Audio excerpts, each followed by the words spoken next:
You're listening to Cat Tales. Hi, and welcome to another edition of Cat Tales. He's the self-confessed Ronnie Corbett of the bass-playing world, and with a career in the music industry spanning almost 40 years, Grammy-winning Guy Pratt has a few stories to tell. The chosen bassist for many of the world's elite musicians, he's played on countless hit records with Madonna, Michael Jackson, Bryan Ferry, Robert Palmer, Iggy Pop and Elton John, to name a few. His latest project is being cast as a member of a supergroup with Pink Floyd's drummer Nick Mason and the band Saucerful of Secrets. But there's even more to Guy than that, including acting, writing and even stand-up comedy. This is the one with Guy Pratt. Hi Guy, what a career you've had. I mean, it's years since I met you. It feels like it's a lifetime ago, but I think it's probably only about 5 years ago. And it was a fleeting moment at Vowood Festival in North Norfolk when I saw you. Oh that was great fun. It was a good gig, wasn't it? You were doing, I think you were doing your little. I was doing my stand-up. I was doing my were. one-man show. Yeah. I know, which was incredible. So, how did you move then from being, bassist in some of the, massive bands that you've got them fabulous names in your archive there, to doing stand-up? I mean, how, what a transition. Yeah, well, I sort of stopped working and everything, and I sort of moved away from bass playing. I had a studio, and I was writing music for TV, and I was quite happy doing that, but then it just sort of dried up, and I was sort of out of options, and I'd always wanted to do something in comedy. I've always known a lot of comedians, and I've chipped in little things here and there to scripts and sketches and things, and I just sort of thought, well, you've got all this material, which is your life, and no one has ever sort of done anything like that, and so I thought, because the only shows there'd ever been before like that were by artists, by say Ray Davies or something like that. So the whole thing, you have to be, if you're interested in that artist, it's fantastic. Whereas I thought the thing with mine is who the hell has got stories about Whitesnake and the Smiths? And Incredible. so, yeah. So and it's basically the best description I've had of it is people say all it is I'm just doing what I do down the pub. Yes, really. Love it. Oh, that's slightly only hopefully with no one interrupting. A bit heckling going on, but occasionally you can deal with that. Yeah. Yeah. Well, that was the joke. It was like you got two choices. You can either be that bloke down the pub who everyone goes, "Oh, don't get inside," or you can try and charge people money. The money sounds a good option to me, Guy, I tell you. Yeah. But and then the book came from it. I mean, because it actually started. I started trying to write a book first. I really didn't enjoy writing because I suddenly thought, but I really like telling. I really, I don't like typing, and I really like shouting. So that's why I did the stand-up instead. And then because that did really well, I then got asked to write the book, and the book did really well. And so here we are. Although it's quite interesting. I stopped drinking last year and become really Pavlovian. It's like I can't go on stage without a drink. I can for music. I don't need to drink at all. I never did. But I have this weird thing where I know I can do it without a drink, but it's so tight. And then you get up on stage, and it's got to the point where it really wasn't very healthy. And I needed a drink to get on stage. I then tell all these stories about this guy getting really drunk, and then everyone wants to have a drink with a guy who told all the great drinking stories. And there's the irony. So I need to. Also, I look at, once you stop drinking, you start seeing some of those stories in a slightly different light. It's kind of, this is clearly someone who's on a journey downhill. So, which luckily I, pulled out of. So I am going to do it again, but I need to find a way back in. Yeah. Also, I can't tell the Madonna story again. I can't tell the Oh, Michael you can. Jackson. Also, some of it, can you tell funny stories about Michael Jackson now? I mean, I want to. Oh, yes, it's a tricky one, isn't it, really? It is tricky. I'd rather not be involved in that debate. Yeah, I know what you're saying, but it is still part of history, and it's part of your history, and you've got some fabulous names that you've worked with, so you've got to tell their stories. They're still part of your life, aren't they? Your journey. Yeah, but I'm kind of hoping because the band I got now, Nick Mason's Saucerful of Secrets, which is possibly about the most fun thing I've ever done, if I'm honest. And it's so nice and genteel. So, and I was kind of thinking, if I could come up with either a book or a show about this, it would be a completely different sort of style of comedy. I mean, it'd be kind of less the young ones and more it shouldn't happen to a vet. It's also terribly genteel, and It's come of age, hasn't it? Obviously. Yes, exactly. So how did all this begin then? Because you've been playing bass for absolutely ever, haven't you? And then suddenly, I suppose it might have been the right place at the right time. You tell me, Guy, how did you go from just, playing in, let's say, in your bedroom or whatever, to suddenly playing with these massive names? Well, it was. This was back in the days when you could go and squat in Notting Hill, which is what I did when I was a teenager. It's quite ironic. I occasionally, because my girlfriend, my fiance, lives about 50 yards away from my first ever flat that I lived in when I was a starving musician, which is now on the same street as Hugh Grant. Terrific. It's an extraordinary thing. And I sort of, I guess I just scrapped. I was trying to join bands. I was just looking for bands to be in. And it just didn't occur to me to do anything else at all. And my first proper I started, that's when, because I was best friends with Youth, who at that time was in Killing Joke. And then I started Brilliant with him, but then that wasn't really working out. And my first proper gig, the first person who actually put me on a plane to go anywhere was Sylvain from the New York Dolls. Right. Which is great, because that just gives me punk credibility for my Doesn't whole life. Just? That was My just God, that yeah. taken care of. And then I somehow got asked to join this Australian band, Ice House, because they were looking for a bass player. They couldn't find, and they were very pretentious new wave. And what could be more pretentious than having an English bass player? Yes. So and it basically, if that was just it, then they had a hit single over here. Then we supported David Bowie on tour. Whilst we were doing these festivals in Germany, Robert Palmer saw me, liked the cut of my jib. He invited me to the Bahamas. We ended up co-writing a song that ended up on the Power Station, and it was just, after that, it was just woof, off it went. Incredible, isn't it? Yeah. It's the kind of story that doesn't happen now, though, isn't it? It was of that moment. It wouldn't. I've got my, because obviously I get a lot of young people asking me for advice and everything. It's like, I have no idea. I would, I'm sure if I was young now, I would have no interest in being a bass player, because there was this, being a sideman in the 80s it was a very, very, it was incredibly well paid, incredibly glamorous, and whereas now it's just like, basically, it's just like being in a musical or something. It's like being in Lion King, or like, I really don't see what the appeal is, and there's literally no money. And so, unlike all us lot, I think the thing is, most modern musicians have a love and a passion for music, which I find odd. Yeah. So, but no, because my son has a band, and he's a very gifted songwriter and a great singer. But I don't recognise that business, because there isn't really a music business apart from hip hop and stuff. The music business is not its own thing. It's just another wing of showbiz. Yeah. There's literally no difference to being a pop star or being in a soap, culturally. Yeah. So it hasn't got its own territory anymore, I don't think. Also, what's great is how everyone has access to everything. Anyone can make a film and show it to the world, with their phone. In that way, the way people are able to express themselves is infinitely better. But it also means but there isn't the filter. You have to wade through so much stuff to find, the stuff that's speaking to you.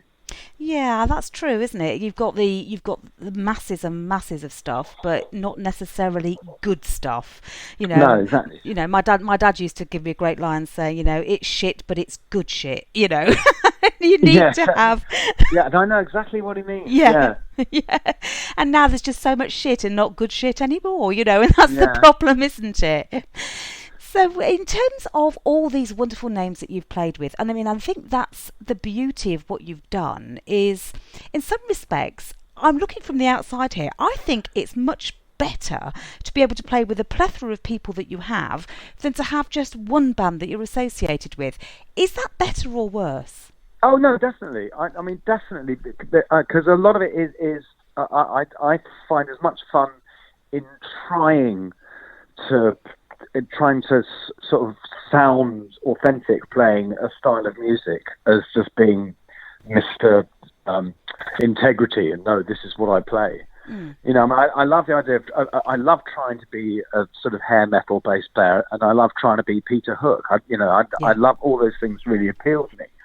And also, I guess I get quite bored quite quickly, so I like having lots of things to look at. But then, you know, I do have this. But what is nice is I have this sort of now. It's an over 30-year association. It's 33 years now association with Pink Floyd, and I've sort of been in every, you know, now being in a band with Nick, having done Pink Floyd and David. And that's a really nice thing to have sort of bubbling in the background as kind of that's my sort of linchpin. Not that, I mean, certainly not financially. Well, between tours, yeah. but you know, but I quite like having my sort of my flag tied to that mast. Oh, yeah, and what a great must to be with, you know, associated with. It's wonderful, isn't it? You Yeah. know. But you've got some great names as well, other than Pink Floyd. You've got you know, Yeah. Robert Palmer, Roxy Music, Bryan Ferry, Jimmy Page. I mean, crikey, I can't go on. Madonna, we said earlier, Michael Jackson. You know, blimey.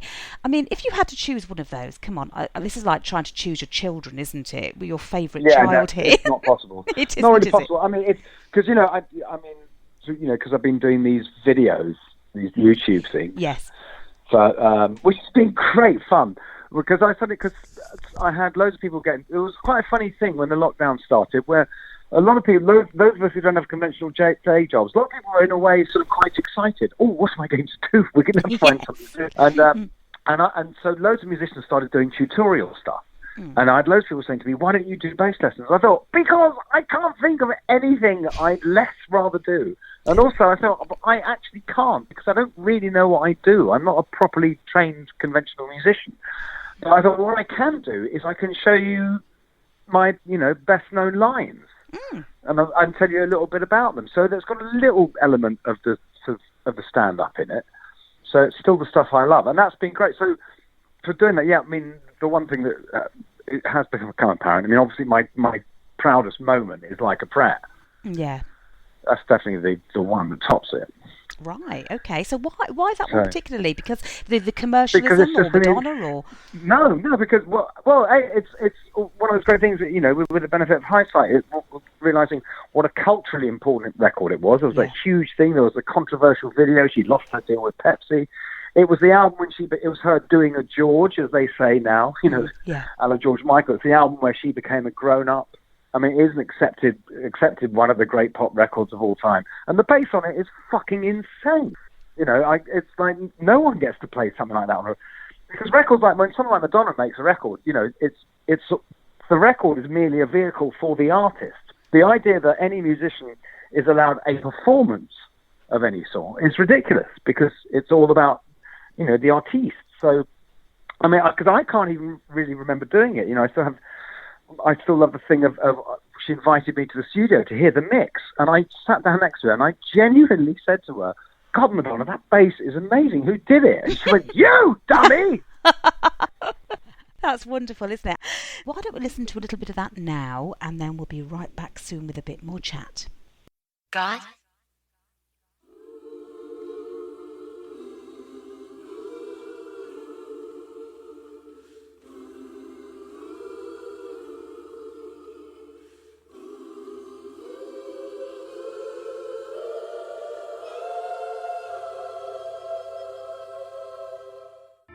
Life is a mystery. Everyone must stand alone. I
Hi, I'm Guy Pratt, and you're listening to Cattails. That must have been quite surreal at the time, but looking back, it must be, in some respects, even more surreal, thinking, was that really me? No, absolutely. Yeah, it was. And that whole period, I mean, I was living in LA then. Well, I wasn't living in LA. I just flew to LA, and I kept getting asked. I mean, I spent 3 months doing a Robbie Robertson album, and that was, I was doing, I did 2 albums with Madonna. I did the Time at NA thing. It was not. I mean, my imposter syndrome was through the roof. I mean, the whole time I was there, I was just like, what am I doing here? I'm playing with proper grown-ups, people who play on Steely Dan records, and the only thing I'd going for me was I was infinitely better dressed than any of them.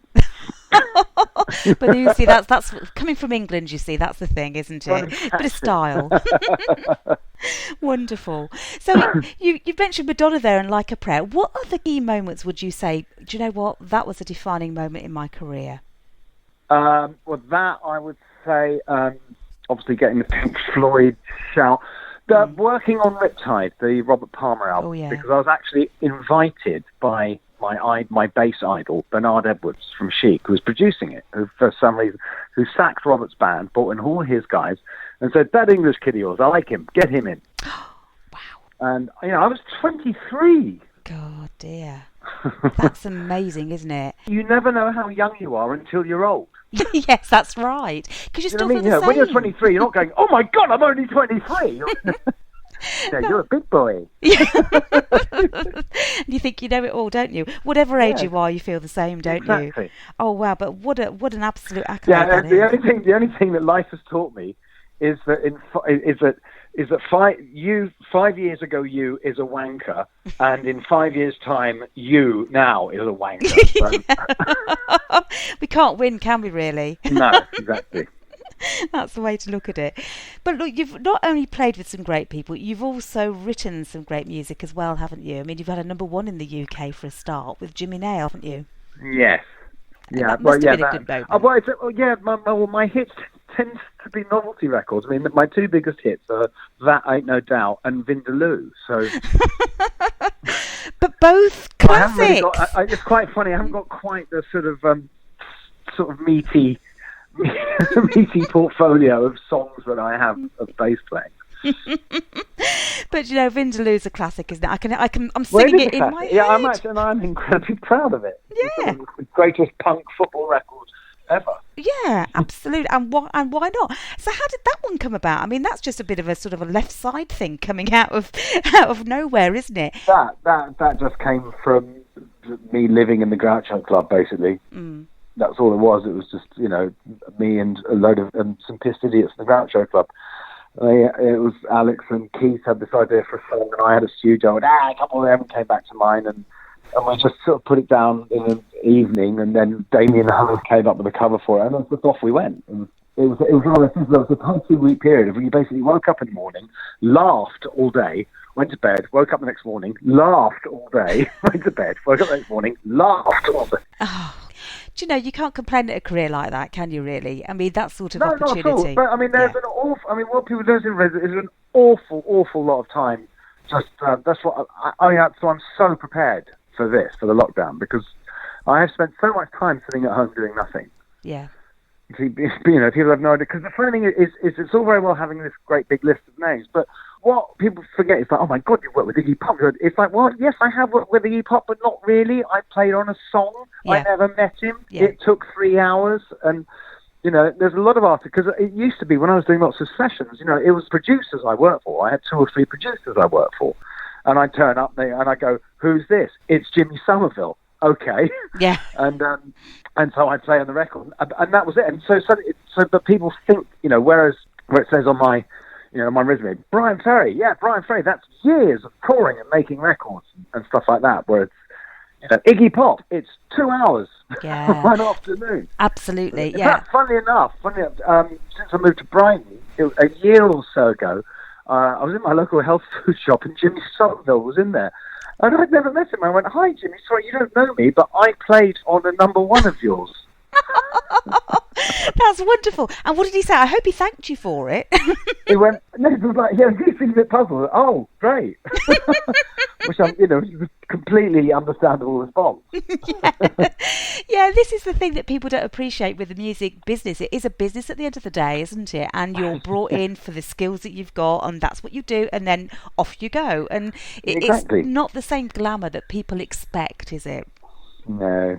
But, well, listen, I'm perfectly happy with the level of glamour I've been subjected to. Yeah. Good. I don't think you could have any more, let's be honest. There's got to be some glamour in all that. Exactly. If you've been put on a plane and flown over to the US to play with Madonna, come on, it can't be that bad, can it? Exactly. But your book, I've been listening to some of your book, which is absolutely incredible. It's a little while ago since you wrote that now. Are you thinking of maybe doing a follow-up one to that? I started to follow up. I didn't actually start to write a novel, but you've got to be really clever to write a novel and have all that story stuff.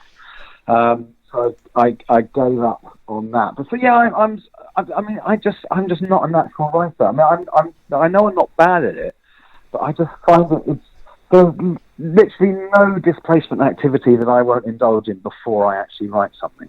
Yeah. I mean, the only reason the last book got written, it's really. So, I found that the way to write a book is basically a publisher gives you some money. And then they say, and then we'll give you the rest of the money when you give us a finished book. And if you don't give us a finished book, you have to give that money back. And so you know what happens? You write a book. You write something, don't you? Whatever that is, you'll write. Yeah.